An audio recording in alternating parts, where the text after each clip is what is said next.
Hey everyone, welcome to Humpday Happy Hour, hosted by Dentists in the Know. This is the webcast where dentistry meets real talk, real news, and just the right amount of sarcasm. We are pulling back the curtain on the industry. We're talking to the experts, the educators, and the innovators. We're talking to the everyday clinicians who are out there doing all the work. There's no fluff, there's no filter, and there's definitely no sales pitches disguised as education. If it's happening in dentistry, from clinical insights to regulatory curveballs, or maybe it's the latest scandal at the ADA, we are probably already talking about it, and yes, we are bringing the goods. It doesn't matter if you're a seasoned doc or anyone in the dental industry for that matter. Maybe you're a curious consumer, or maybe you're just here for the banter. We welcome you all to the show, because around here, we're not just in the loop, we are in the know. Hey there, Dinks. I'm Dr. Jeff Horowitz, and tonight I am with Dr. Jennifer Bell. Together, we are missing Dr. Chad Duplantis, but his son, Austin Duplantis, is our producer, so he's kind of here. You say the famous line from Office Space, I wouldn't really say I'm missing it, Bob. Exactly. Anyway, we created this humble platform to make the dental world just a little bit smaller, but a whole lot more fun. And I am really excited about tonight's guest. Dr. Kyle Stanley is a very, very well-known name in dentistry for many of the things that he's done, co-founding Pearl, his work in mental illness in the profession, and certainly he is a great educator and a great clinician. He's lectured on, I believe, 6 continents already at this point. And so we're really excited to have him. We're going to be talking about everything from mental health to AI, and then even talking about some of the conversation that we had that led into us inviting him to the show, which is setting expectations with patients in a better way. So we're so proud to have Kyle. And for the rest of you, cheers, welcome. Jennifer is fresh off of a cruise. She looks rested. Do I look tan? Not so much. Maybe it's the lighting, but Maybe. yeah, somehow I look more tan than you, which we know cannot be the case. It's not true. There's no way that's true. So, you were doing a lot of texting, and I know you were doing a lot of work behind the scenes while you were on vacation. Yeah. But did you get some good vacation? I know you were with the kids. I actually did. Well, I was texting a little bit. Cruise ships are still this weird isolation space, full disclosure, I've never been on a cruise before. In fact, I've always been a little bit anxious about going on a cruise for a couple of reasons. One, my husband gets seasick, so that was like top of the list. Could totally ruin a vacation. Yeah, that great first choice. Yeah. Two, I don't know, the confinement. We do really cool vacations. We're very adventurous as a family, so we've had some really cool times exploring lots of different countries and places and stuff. And so a cruise felt a little bit different. And so I wasn't sure if we would have fun, if it would be enjoyable, whatever. We actually had a great time. We did Royal Caribbean, icon of the seas, the biggest ship in the world, which we can do a whole show about because it was so fun. But I was really disconnected. Like, it cost so much money to get on the internet, and then I didn't have cell service for a long time, and I actually had to restart my phone today for some group texts because I wasn't included anymore. I couldn't get group texts from certain people. Yeah. Samsung users, you know who you are. Exactly. So I was forced actually to be disconnected. I didn't really have much of a choice. So yes, I did disconnect. I got a little sunshine, a little R&R, a little vodka and soda, nice. A little dueling pianos, a little karaoke, it was great. It's funny. So I tend to prefer like the smaller, more intimate cruise ships, but Sure. with like, especially when you're going a whole family, you want as many activities on there as possible. Absolutely. And so I know you just had a blast, but as far as a vacation goes, I find it's just easy, right? Because there's something for everybody to do. You want to check out, go up to the way upper deck, go to the Yeah. spa. There's everyone can find something to do. Yeah. And what I really like is, you know what? I'm not feeling too tired. I'm just going to stroll down and listen to whoever's playing in the lounge or whatever. Like And a little bit of Nashville. You can yeah, literally go anywhere and hear without live having to music. leave your hotel. Yeah. Like it's just Yeah. all there. So Yeah. And you don't have to drive yourself home. You don't have to worry exactly. about an Uber or a DD. That's a Um, bonus. I think that's a great point. And maybe this is just for the mamas out there, and maybe there's some dads out there that are plagued with this as well. But we do a lot of really interesting vacations, and they're often very complex with lots of moving parts because we want to see a lot of different things. And for me, as the mom who plans a good amount of that stuff, this was an autoplay, which I told Brian after we got off the ship. I said, we need at least one of these a year, Yeah. because this Yeah. was actually a decompression for me. I didn't have to It's worry just about, easy. because even when we go to the beach, if we do like a VRBO, I'm still probably cooking a good number of the nights. I'm ordering the food, making sure we have food in the house. I'm, doing laundry. I'm still doing stuff that are part of my normal activities. So being on the cruise and people were making sure I was fed at 6:45 every day. There was some value proposition there for Yeah. me. Yeah, it is. It's easy, and I agree with you because I'm also that person that wants to make sure everyone is entertained at all times. Yeah. So you're always in the back of your mind going, "Oh, should we do this? Should we do that? Should we do this?" And it's just nice to let someone else worry about you for a change, right? I agree. And my Yeah. take home message would be take the trip, because Yeah. too many of us won't take time away from our office. And I think our colleague tonight will talk a lot about the mental health challenges that we currently have with our dental colleagues. And it is really important to step away from the office. And honestly, it's really important to let it run without you and get a little bit of mental separation. I mean, it'll be waiting for you fast and furious when you show back up. Exactly. I promise you it will be. Exactly. You'll have Um, payback when you get back, but it's That's worth right. it.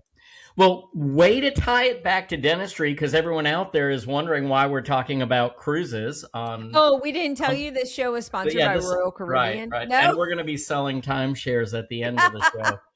But anyway, Jennifer, we got an incredible guest. So let's do some You want to do news. some news? Bring it back to dentistry, and then let's get Kyle Stanley on.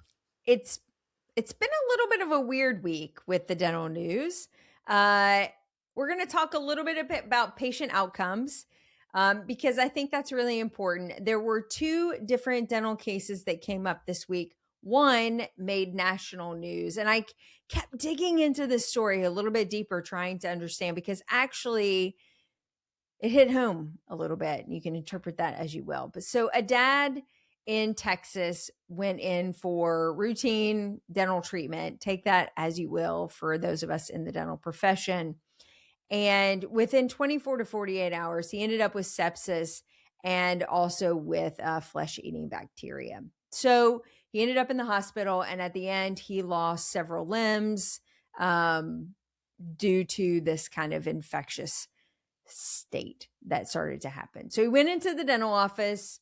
He had something done. I'm going to assume full mouth probing, maybe a full mouth debridement.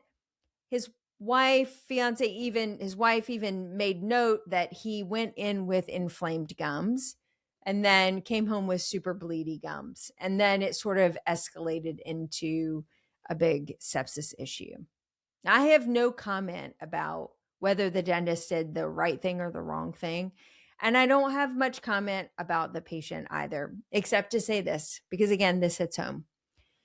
A lot of patients are very sick when they come into our office, and they're often very sick without us even really knowing it. They may say something subtle about something hurts, or I've been having an issue with something, and it may not really register at the time. But when a body is really fighting an inflammatory and infectious process, and periodontal disease is one of the nastiest ones out there, and we go in with all good intention, all really good intention of trying to help alleviate some of that insult, sometimes we've hit the tipping point for the body. So I don't know what's going to come from this particular situation. I fully expect that this dentist will probably end up in litigation and have to deal with this. But I want to learn something from this. We can't have individuals have adverse outcomes that happen from dentistry and routine care, or an attempt to provide good care. We have an adverse outcome and we don't learn something from it, because there is a pathology issue, there is an infectious issue, and an inflammatory issue. And I'm definitely not blaming the dentist for this particular scenario. I know very little about the clinical environment in which this patient and dentist interacted together. But if we don't learn something, and I only say this because I experienced something somewhat similar with a patient who had low-lying infection when they came in, and it turned into something a lot worse once they left. What was the overlying clinical condition the patient presented with? Rampant perio. Rampant perio, which really required full mouth extraction. And that patient didn't want to pursue that treatment. So it escalated into a situation that was really unhealthy for the patient. I don't think our office did anything wrong. I don't think our clinic did anything wrong. I think it was just poorly timed interactions between the intention of good dentistry and a body that was really fighting. So we have to learn something from this, because I feel for this young man. I feel for the adverse outcome that came from this. I really do. And if there's an opportunity for education and improvement in our protocols on how we screen patients through the periodontal process, we have to learn from that. A few other stories of note for this week.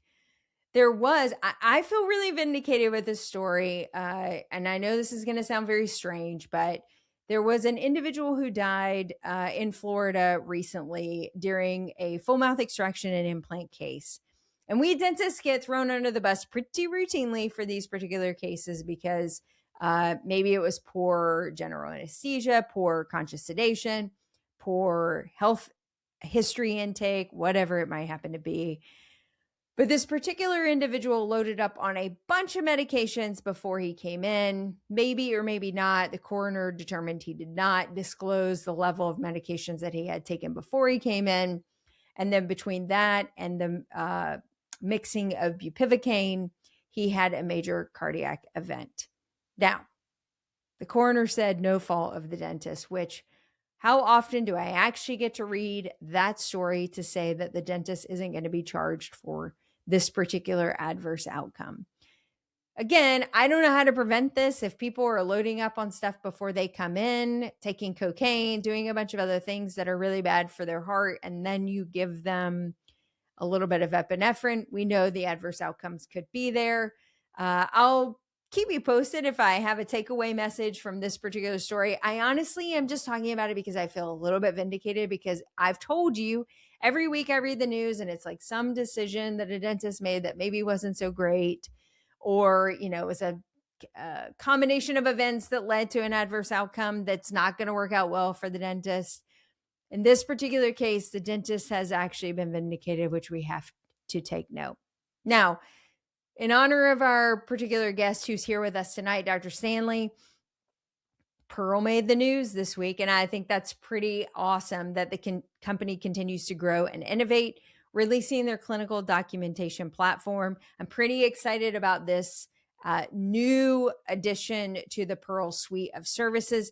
They've been doing, as you know, AI radiology interpretation for quite some time. They've started dabbling in insurance verification and AI interpretation of that particular area. And now we're moving into clinical documentation, which I'm really excited about. There's not been a ton of competition in that particular space, so it's nice to see another player or two come online for clinical documentation. This is a juggernaut, and an actual email clinical conversation that we had just today on how we're going to manage the growing requirements of documentation that insurance carriers are requiring of doctors and assistants and hygienists in order to get claims paid. So I'm pretty excited about it. This was released actually just today in a news release.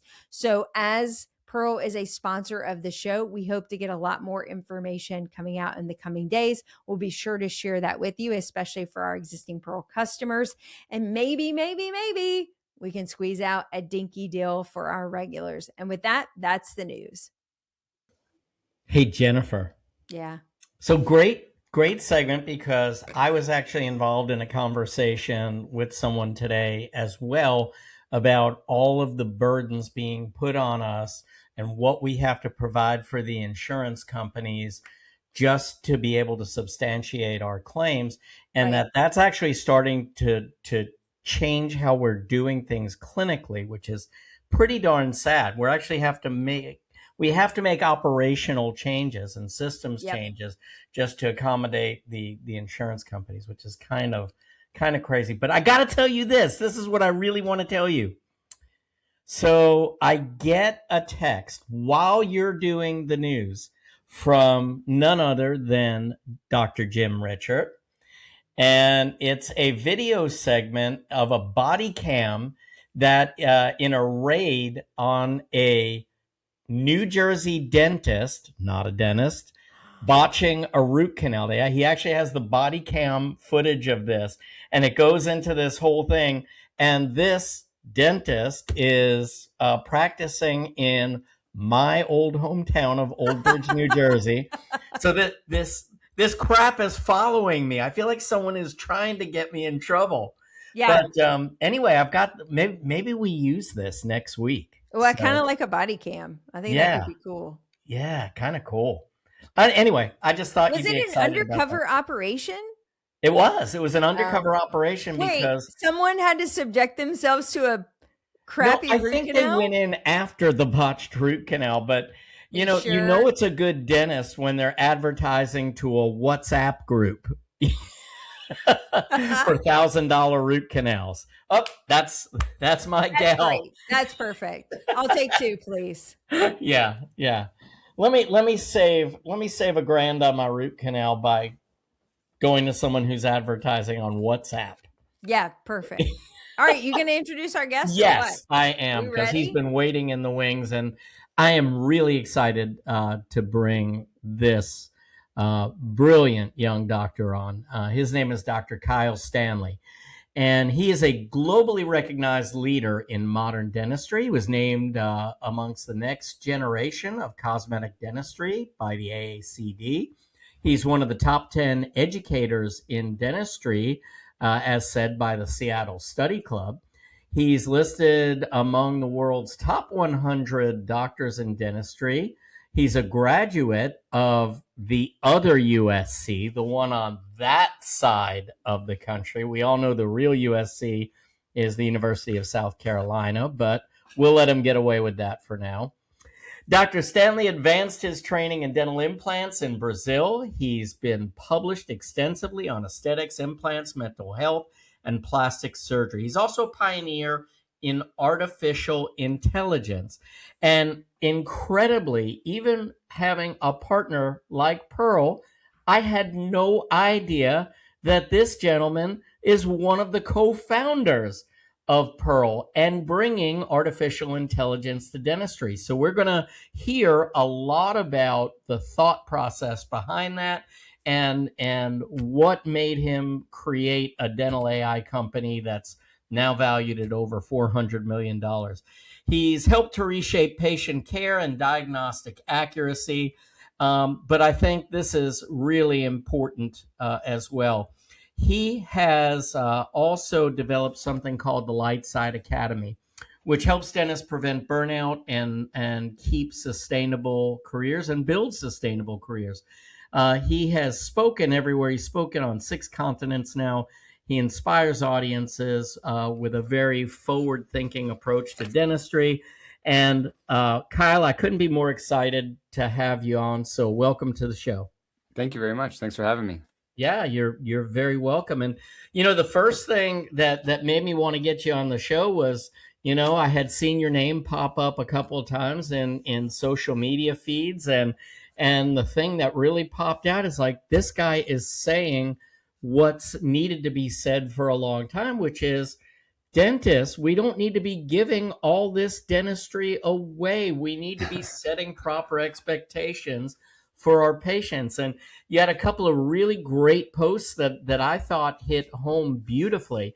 And so I was like, I got to get you on the show. So I appreciate you coming on, but I want to hit on all these things. And maybe if you would, just to kind of get our audience, who I'm sure already knows your name, maybe let them know you a little bit better, is just talk briefly about your journey in dentistry. And Yeah. you've taken a lot of different paths than most dentists. So Yes. let's hear what's behind that. Yeah. So I'm Kyle. I'm from Southern California, and I've had my hand in many different areas of dentistry. I feel like I have a comprehensive global vision of what's happening in dentistry because I've studied dentistry on 3 continents. So in Germany, in the US, and in Brazil. I'm the clinical director of the 2nd largest lab on the West Coast. So I've had my hands in the clinic, in the dental technician side. I do have a practice in Beverly Hills. I was a university professor for 9 years at USC, and then speaking, doing research for the last 16 years, and then starting Pearl, and now advising, investing, and really involved in the startup world of dentistry now. So I've had my hands in so many different areas that I feel like I have a unique vision of where it's coming from, where it's going, what's happening, what's exciting. And so I hope that I can share that today. Amazing. So what did you come out of dental school, right? What's the first thing you want to tackle? What is the first thing? Well, I went and did a perio-pros residency in Brazil. So Okay. in Brazil, they have something called an implant specialty, but it really is kind of like a perio-pros residency, to where you're extracting the tooth, doing the grafting, placing the implant, doing the sinus lift, restoring it, and restoring the adjacent teeth too. So I did a lot of that. I went down there because Dr. Brandemark was teaching in Brazil at the time, and so I wanted to learn from the best, and so that's why I went to Brazil, and it was really helpful. Then I came back. I was associating, teaching, doing research as well. Ended up getting my own practice about 3 years out of school, 3 years out of residency, and then just continued on with all my other shit that I'm doing. It never ends, does it? There's always more. I do know that very well, actually. So you're in private practice, building this thing or whatever. I have to know, like, how does one start an AI company while they're practicing full-time dentistry? Like, give us a little bit of that founder mode. Yeah, it starts off with a hygiene check. So I go to do a hygiene check on one of my patients. His name's Ophir. He's my co-founder. Oh, yeah. And, we've had him on the show. Yeah. I've heard that name before. Yeah. So during a hygiene check, he says, I have this AI company. It's not involved with dentistry, but I'm really interested in exploring if there's anything in dentistry that we could help with. Is this something you would want to explore with me? And I said, yeah, sure. I don't know anything about AI, but I know a lot about dentistry. And so that was in 2015 when no one was talking about AI. Mm-hmm. So we started exploring this for multiple years. We ended up incubating this idea within his previous company. And then in 2019, we raised our own round of financing, spun it out. He stepped down as CEO of his previous company and came over as CEO for Pearl. And, I was chief clinical officer and co-founder. So between us two and then our third co-founder, we started Pearl, and it went from 0 to 400 million in 5 years. Not to say, are you surprised, but dentists are not always the fastest at uptake of technology, right? But in fairness, I think they're faster than medicine. So I got to give my dental people a little props. They definitely are faster than medicine. Are you surprised how fast it grew and how quickly it's really become? Yeah, it's grown really quickly, but when you look at the penetration is fairly low still. Yeah. It's less than 10% of practitioners that are using it still. Is it still? I thought it might have jumped over. Is that between you and, we'll say, Overjet and some of the other players? Yeah, really everybody. Mm-hmm. Interesting. Yeah, it's still fairly low, but that happens with every technology, right? You have the early adopters, you have the general population, you have the laggers that come in late, right? I mean, we still have practitioners out there that don't have digital radiographs, right? I mean, they exist. Not that many, but they That's true. exist. There's a lot of people that still don't have scanners. Yeah, Pearl's not going to work super great in the dark room. Yeah. The thing about AI is that it's mostly software, so the implementation is much easier. Agreed. And there's not a big CapEx at the beginning. So it's not like you're, like when we all bought scanners, my first scanner was like $65,000 or something. And I'm looking at this wall of PVS going like, how is this making sense financially? When you think about AI, it's software, you're paying a few $100 a month that it's much easier to implement, especially now when we have native integrations to where you're already using some imaging sensor. You just press AI button, put in your credit card, and now you have it. That's right. And there's very little training that has to do with your team. This is why you're seeing a fast uptake with this. Now, we will get to the point where everybody will be using this and it'll be so darn boring, but we're still, Hungry. early in the AI world. I'm so surprised that hold that on number... really quick, Jeff. I'm just going to say one thing and then you go into the other important part is you're not trying to take something that's always been done in dentistry in an analog and turning it into digital. And actually, like when you talk about intraoral scanners, the learning curve is so different because you're trying to take something you understand from an analog and turn it into now what you understand to be digital. Yes. So you would think uptake, onboarding would actually be a lot smoother because I'm not trying to unteach the one thing to teach you the new thing. I just need to teach you the new thing. Yeah. Yeah. No, it's a good point. Okay, go ahead. Sorry. No, what I was reacting to was that number because dentists are going to have to react to these insurance companies that are demanding this information, and they are using this technology. They're using it at a higher rate than the dentists are. Mm-hmm. And you certainly don't want to be behind the technology curve to the insurance company for what they're going to see versus what you're seeing. So I'm just amazed at that integration level. I really thought from last year to this year there was a bigger jump. Yeah, I mean, it was a bigger jump. It's definitely ramping very quickly. It's growing exponentially, but it's still fairly small when you think about the actual penetration into everyday practices. Oh, Are we allowed to say penetration on our show, JB? Hope so. Yeah. It's going to get a little boop, boop when we edit it. Or we do a ticker tape and we just count the number of times. There's two ways we can approach it. Dr. Cal Stanley talks penetration. That's right. Or it becomes a drink your water and whatever game. It could be any of this. Those options are so great. Go ahead. Go ahead. No, you. No, I went last. You go this time. All right. So let's recap. Age before beauty. Anyway. We start with full-time practicing dentists, cosmetic dentists in Beverly Hills. Then we build an AI company.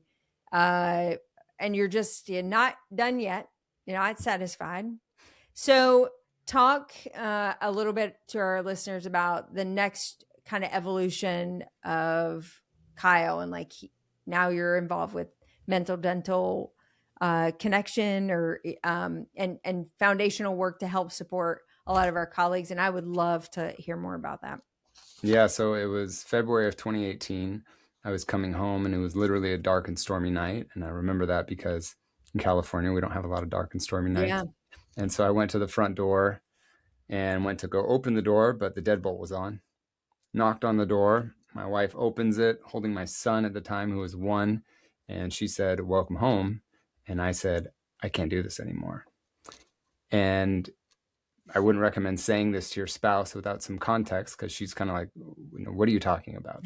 Us? Marriage, life, you know, kids living together. What are you talking about, Kyle? And I was like, oh no, dentistry.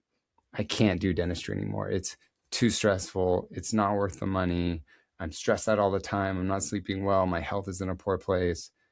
But what's funny is on the outside, I had everything. I had, I was making a ton of money. I had this, celebrity fee-for-service practice in Beverly Hills, doing all the perio-pros work that I was trained upon by my mentors. I was publishing and speaking at all the top symposiums, but I was really miserable. I was going through litigation with a team member, litigation with a patient. My health was in a poor place. My relationships were in a poor place. And so I knew that I had to make a change, but I didn't know what it was. Mm-hmm. And so because I'm a researcher, I've been, involved with clinical research for a long time. I went to PubMed and started reading about depression, anxiety, suicidality, the mental health, personal growth. And I went on this big journey where I started learning from some of the top people in all of these industries. I started studying under them, getting mentors. And so I started changing how I think about things. I started taking more days off. I started exercising more. And because I have a platform with speaking, being on stages, social media, that I started sharing this story. And people started saying, hey, that's, I went through the same thing, or I'm going through the same thing, or my business partner is, or my wife, or my husband, or, my dental student is going through the same thing. And I realized that nobody was talking about this. And so I was talking with my dad, who's been practicing for 46 years. And he said, Kyle, this has been the same shit since the 70s, but no one ever talks about it. So I made it my goal to finally bring this topic of mental health out from under the cloak of darkness and make it so that I can be the scapegoat that people start talking about. Like, hey, did you see that weird skinny guy from California talking about mental health? I'm kind of going through something similar. And then I started building things, all the things that I wanted when I was going through burnout. So I would have loved to have a CE course on mental health. So I built that. I would have loved to have masterminds where I could talk to other dentists about it and be open and honest and, cry and complain about my hygienist and whatever. And so I built that. I wanted in-person courses. So I built that. I wanted a podcast. So me and Dr. Martin Mendelsohn built that. And now we've recently started, and we're announcing this in just a few weeks, but we'll announce it here now, is we started something called the Dental Mental Health Coalition, which is a nonprofit that helps dentists that are going through these challenges and allows them to get the courses they need, the support, the professional clinician led mental health treatment that they need to get into these masterminds and groups of like-minded people. So of all the things that I've done, and I've done some pretty cool things in my career, this is by far the most rewarding. I can definitely see why. Do you what do you attribute a lot of the mental anguish that the dentists experience now as compared to maybe say in the last generation? Because I think in the past there was a lot. Jeff, you are the last generation. Yeah, let's be honest. I think that in the past, a lot of dentists were always seen as causing pain, and dentistry was just it was a lot different animal than it is now. I mean, we're still working in a very intimate place in people's faces, and people are still nervous. But I think the association with pain used to be much greater. Mm-hmm. Do you and possibly that's what got so many dentists upset about the job, is having everybody just hate them for that reason.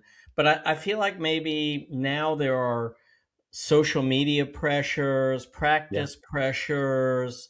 Yeah. What are you seeing?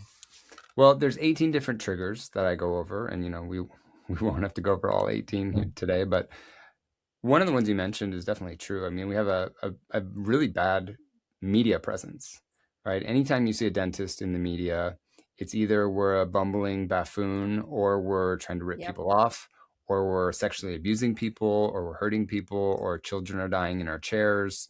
And you never really hear about all the amazing stories that we all know happens every single day when you change someone's life and allow them to start eating again, allow them to start dating again, getting healthier. They lose weight because they're so happy about it, and they can finally eat what they've been wanting to eat. Like, those things never make it into the news. It's only all the shitty stuff about us. And that creates patients that are fearful of us. And no one talks about how it is to treat patients that are fearful every day. We always talk about how is it for the patient? We talk about when we give an injection, how their blood pressure goes up. But we have research to show that our blood pressure goes up 20% every time we give an injection. And some of us give 20, 30, 40 injections a day if you're doing high volume. And no one talks about how that affects us long term. When you talk about the difference of the previous generation to now, I have an interesting experience with that because my dad's a dentist and, graduated in 1976. And he and I were just talking the other day. My brother's a That's dentist before too. me, JB, by the way. What's that? That is before me. Yeah. Okay. I'm just proving that to JB. Yeah. And, my dad said when he got out of practice, his entire practice of like a 5-op practice was like $200K. That's like 1.5 operatories now. Yeah. There was no scanner, there was no digital sensors, there were no computers, there was no face scanning. There was the technology was totally different. On top of that, he got out of school with like $2,200 in debt. I graduated with $425,000 in debt. And we know some of our dental students are coming out with $700,000, $1 million, especially if they're doing specialty. And one thing that's always been there is the fact that we have 2 hats that we have to wear. We have to run the business and work in the business. And there's other businesses that do that too, but not usually in healthcare. There's not a lot of healthcare professionals that run the business and do the microsurgery. One of my friends is a foot and ankle surgeon at Kaiser in California, and he's an incredible surgeon. Right now he's the chief, so right now he actually has to do some of the business aspect. But before that, he was like, I come in, I do my surgeries, I write my notes, and I leave. He doesn't have to think about HR, payroll, ordering, updating the software on the CBCT, right? None of that. Come in, do the work, and leave.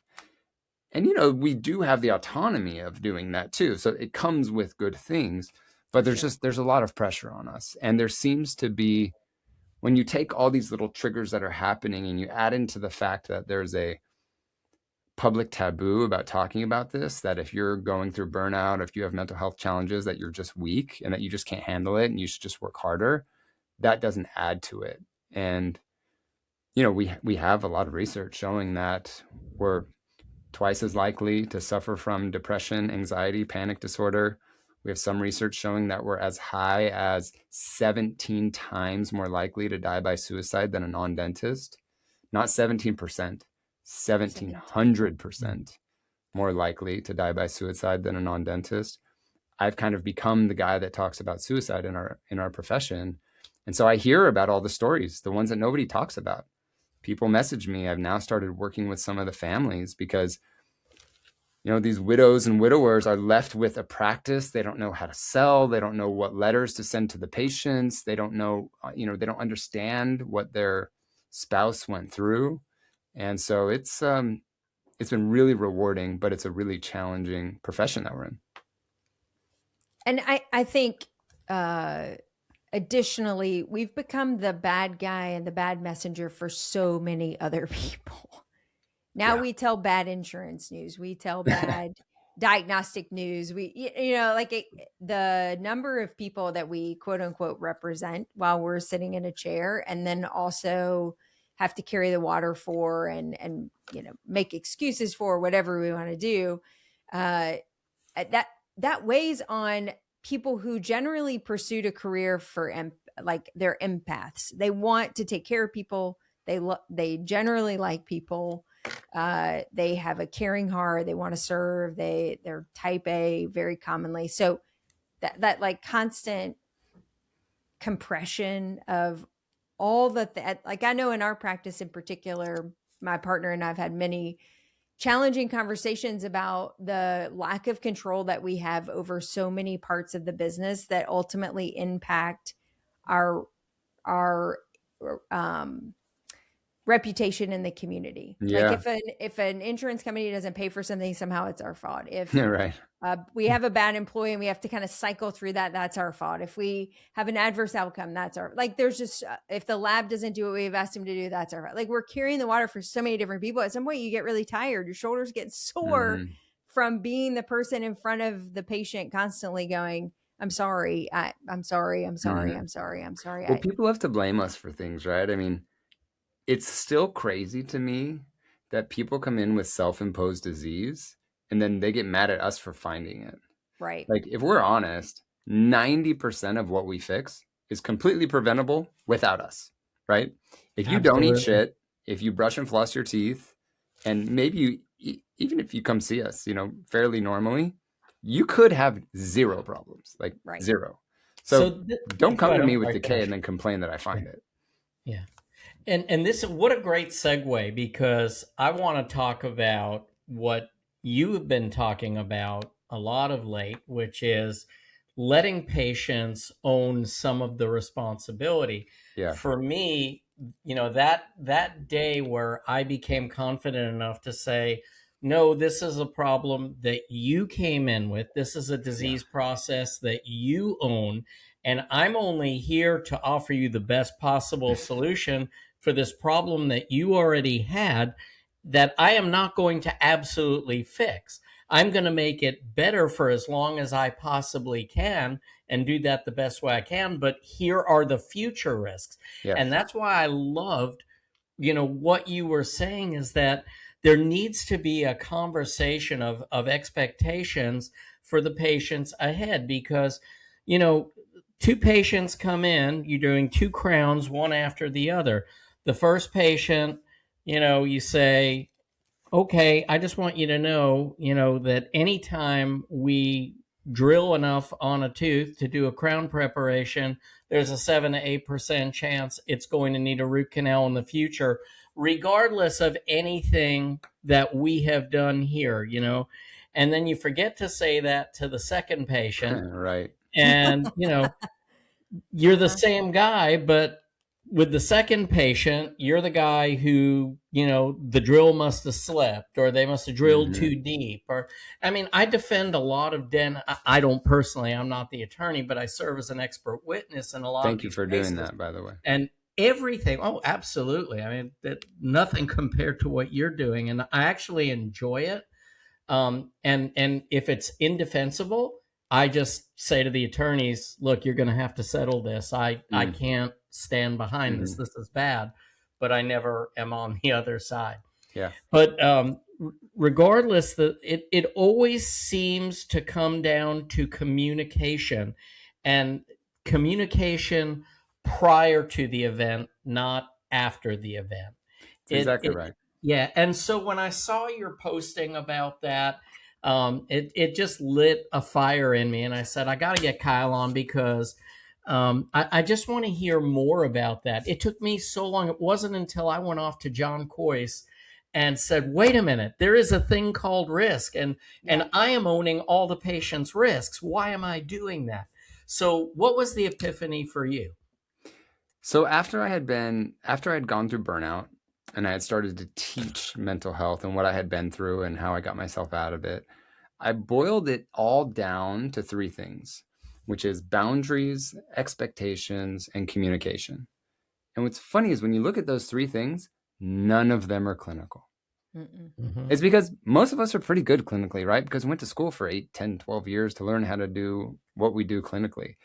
And what so many of us dentists do is just say, I'm going to take another clinical course and that's going to solve all my problems. Oh my gosh, if I just learn ortho, that'll solve all my problems. If I just incorporate this new technology, that'll solve all my problems. Like if I just learn how to do biomedical dentistry, that'll solve all my problems.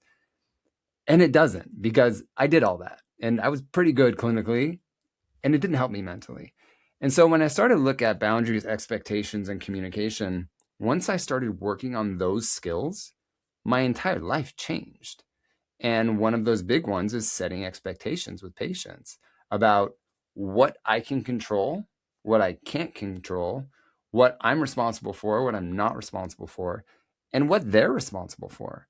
So I have something called the triangle of blame, which really shows that, yes, there's things I can do wrong, There's things the patient can do wrong. But even if we both do everything right, we still have things we can't control, like biology, physics, genetics, diet, all this kind of stuff. So I did a lot of implant work because I was trained in surgery. And so, I would place 100 implants and 96 of them are perfect. And 4 of them didn't even integrate, right? Now, what if those 4 people are genetically predispositioned to have implant failure? Is that my fault?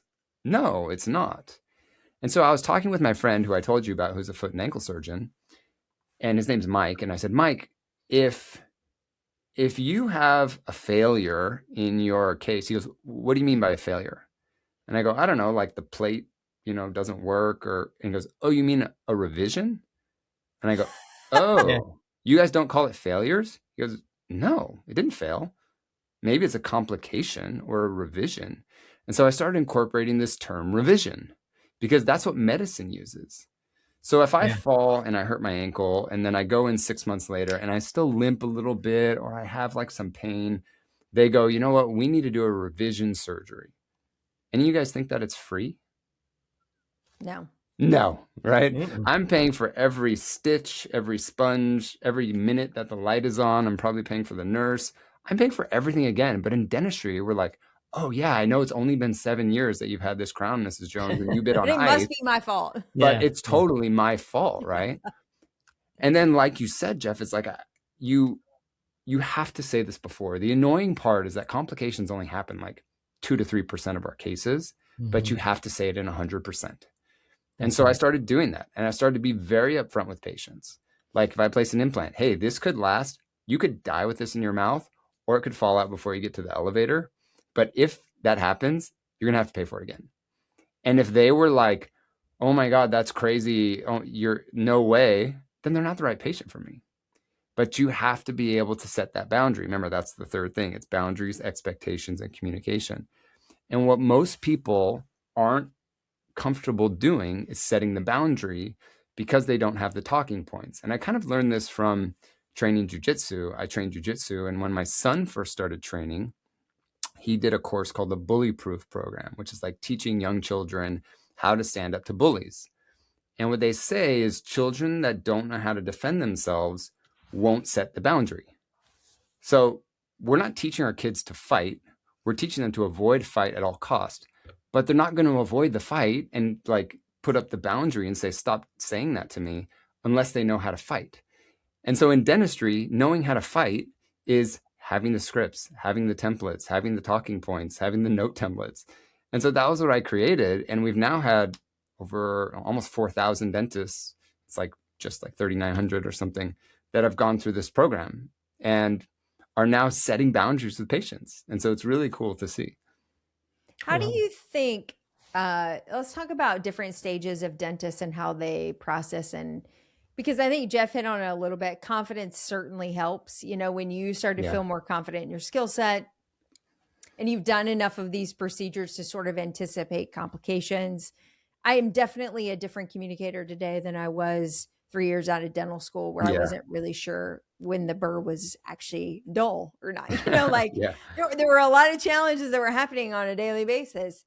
Talk to me a little bit about how a young new doctor might interpret that process and like what the evolution might be versus someone our age versus maybe someone Jeff's age. Anyway.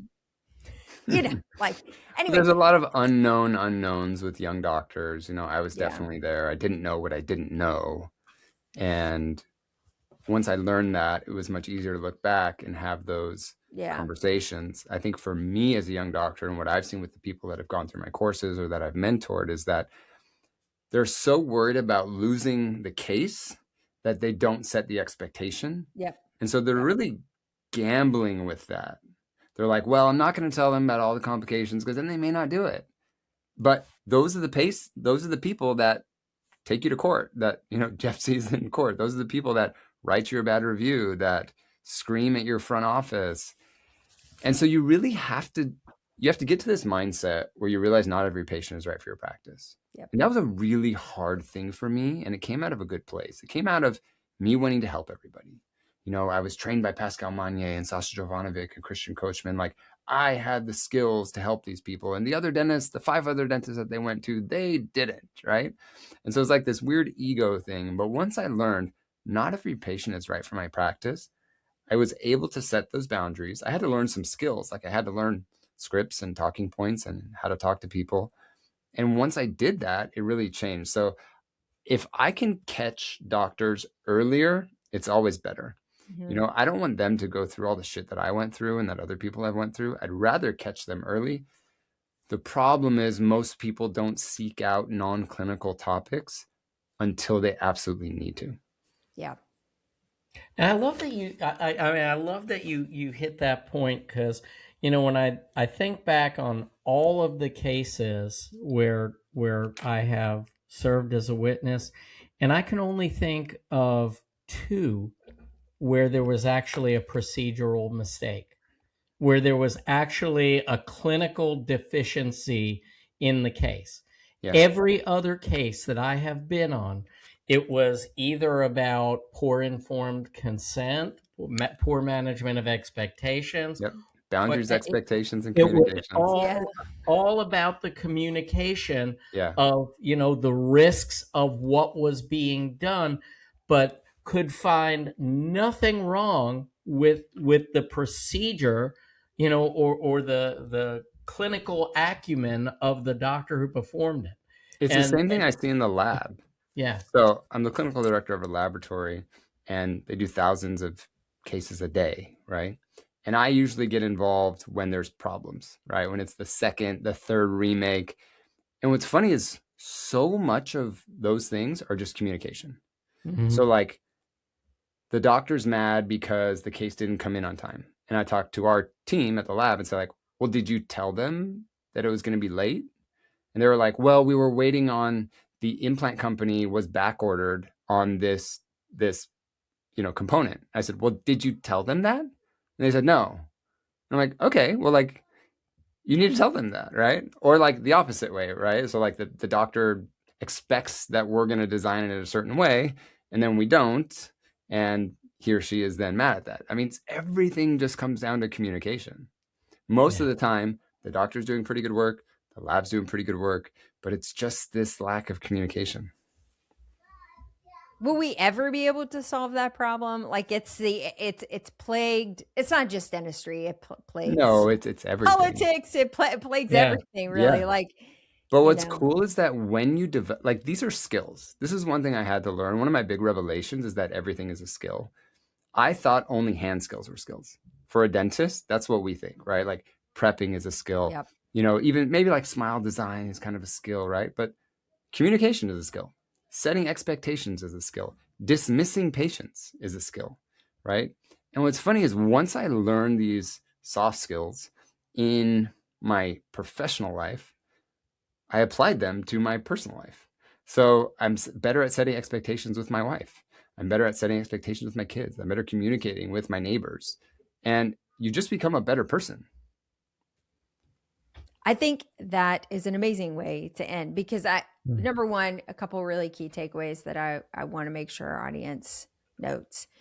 We pursue, as clinicians, we're really hungry for the clinical stuff, and we forget to pursue honestly, probably the 60% of the other things that take up most of our time in practice. The research shows that 85% of your financial success, just financial, is not based on your hard skills. It's based on your soft skills.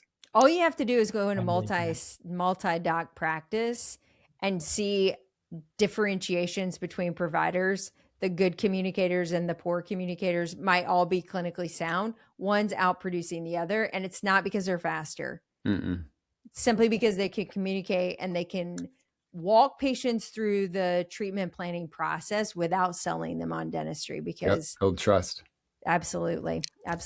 So I love that. I think helping in really important for young doctors to learn how to put risk back to the patient and have them own their own disease process, and that you could be the best Kyle Stanley in the world with the fastest handpiece and all the things, but if you're putting it in a caustic environment, it probably won't be successful. And I think the minute that you start to give patients ownership of that, there's a lot of freedom mentally and emotionally for doctors to sort of allow patients to own that. And I think, you know, if no one gets anything else out of this podcast, which would be virtually impossible, as there was so many great quote unquote pearls that came from it. But you see what I did there. Like giving patients back, having them own that so that you can be free to do the dentistry is such a, for me, it was a big change. It probably saved me, to your point. It probably kept me in dentistry. I probably would have been long gone by now because I took everything home. Same. I replayed every margin, every root canal, every extraction, every interaction with a patient. I replayed it over and over again. And the minute I gave it back to the patients, I sleep a lot better. Mm-hmm. Yeah, it's a very liberating day in practice. That's what I always say is the most liberating day is the day when you can finally say to a patient, listen, if this breaks, it's on you because you're not taking the steps that you need to protect it and reduce the risk factors. Yeah. The day you can say that and feel good about it, and I think it actually sells, and I hate to use the word sell, but I do believe that sells more cases because I think that confidence then moves over to the patient. They say, you know what? This guy knows his stuff or this gal knows her stuff, and they're confident and they're willing to let me walk. Yeah. So it's with or without you attitude, you know? Yeah. No one wants to be sold and be like, you have to do this, right? It's like, yeah, this is something we could do. If you want to do it, cool. If not, but if this breaks, yeah, you're going to have to pay for it again. You know, I've done thousands of these, and I'll tell you, sometimes they last the rest of your life, and sometimes they last 2 months and they break. And I can't predict that. Once you leave this practice, it's up to you and genetics. And if you're not comfortable doing that, just get a video of Kyle doing that, and just play that to your patient. That's the They're like, body who is cam. this guy? It's body cam, but inverse. You just play Kyle on your chest, and you're like, "Excuse me," while my friend Kyle tells you what he really did. Yeah, what Kyle said. Yeah. Hey, would you do us a favor, though? Let everyone out there know how they can get in touch with you, how they can get some of this much needed training because it really can be life-changing. So please feel free to share that. Yeah. So, I mean, easiest place to find me is my Instagram. It's just Dr. Kyle Stanley, Dr. Kyle Stanley. My website is the same thing, Dr. Kyle Stanley. You can also go to lightsidedentistry.com, which is where I have more of my mental health stuff. We do live seminars, online stuff, live stuff. Everything is CE backed. So I think that, I worked really hard for that. We were the first CE course to be accredited that was talking about mental health, because I think dentists that have better mental health are better dentists.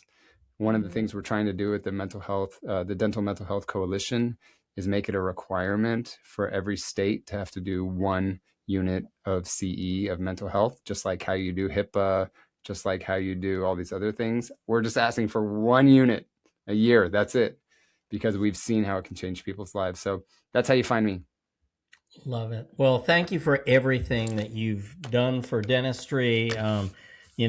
Thanks for becoming a better Kyle, because a better Kyle and sharing that with as many other dentists are out there, is just so valuable, and it will touch other people's lives. So it's much appreciated. Thank you for taking the time to be with us. And man, I hope we cross paths at one of the upcoming meetings. Yeah, hope to see you guys. Yeah.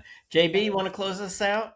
I would love to. Well, thank you again, Kyle, for coming on. We really appreciate it. Guys, we have some big announcements coming soon. It's going to be pretty awesome. So stay tuned for that. Maybe there's a live event in our future. Maybe, Jeff, maybe. Wait for it. Maybe. I think we'll be pretty close to announcing next week, so we'll send more details. But in the meantime, I think the takeaway tonight is definitely to take care of you first so you can take care of others better. And with that, have a great night. Good night, everyone. Thanks again, Kyle. And that wraps wraps up another podcast for Dentists in the Know.